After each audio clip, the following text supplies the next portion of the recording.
वज़ीर-ए-आज़म के मुशीर राना सनाउल्लाह ने बुशरा बीबी की रिहाई किसी डील से नहीं बल्कि अदालत से मुमकिन हुई है। उन्होंने मजीद कहा कि हुकूमत ने केस वापस नहीं लिया। पब्लिक न्यूज़ के प्रोग्राम पाकिस्तान फ्रंट में गुफ्तगू करते हुए बोले, अगर ये डील का नतीजा है तो क्या डील अदलिया ने की है?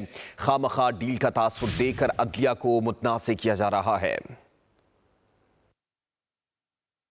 की जो रिहाई हुई है ये आप समझेंगे कि कानून के मुताबिक है, क्योंकि ख्वाजा आसिफ साहब ये बात कर रहे थे मीडिया से गुफ्तगू में कि जिस तरीके से वो 30-30 घंटे गायब रहे, ये भी कुछ पुरस्रार बात है। और फिर उनका सामने आना और दावा करना, तो आपको लगता है कि वो रिहाई किसी मुमकिन बातचीत के तौर पर बैकडोर चैनल पर उसके बाद मुमकिन हो सकी है? नहीं, देखें, इसमें जहाँ तक बुशरा बीबी की रिहाई का तल्लक है तो रिहाई तो उनकी अदालत से हुई है। कोई गवर्नमेंट ने केस विड्रॉ नहीं किया। अगर ये कहा जाए कि ये डील का नतीजा है तो फिर ये डील कोई अदालत ने की है। ये तो खामखा अदलिया को अंडरमाइन करने वाली बात है कि अदलिया के फैसले को जो है वो डील का नतीजा जो है वो करार दिया जाए।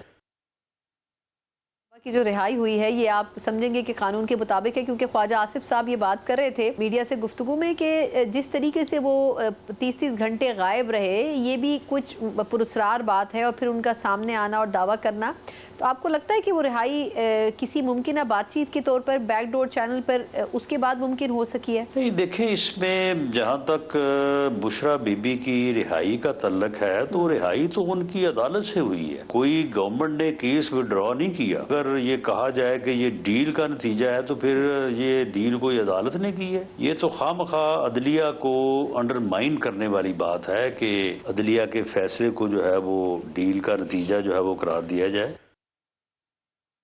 की जो रिहाई हुई है ये आप समझेंगे कि कानून के मुताबिक है, क्योंकि ख्वाजा आसिफ साहब ये बात कर रहे थे मीडिया से गुफ्तगू में कि जिस तरीके से वो 30-30 घंटे गायब रहे, ये भी कुछ पुरस्रार बात है। और फिर उनका सामने आना और दावा करना, तो आपको लगता है कि वो रिहाई किसी मुमकिन बातचीत के तौर पर बैकडोर चैनल पर उसके बाद मुमकिन हो सकी है? नहीं, देखें, इसमें जहाँ तक बुशरा बीबी की रिहाई का तल्लक है तो रिहाई तो उनकी अदालत से हुई है। कोई गवर्नमेंट ने केस विड्रॉ नहीं किया। अगर ये कहा जाए कि ये डील का नतीजा है तो फिर ये डील कोई अदालत ने की है। ये तो खामखा अदलिया को अंडरमाइन करने वाली बात है कि अदलिया के फैसले को जो है वो डील का नतीजा जो है वो करार दिया जाए।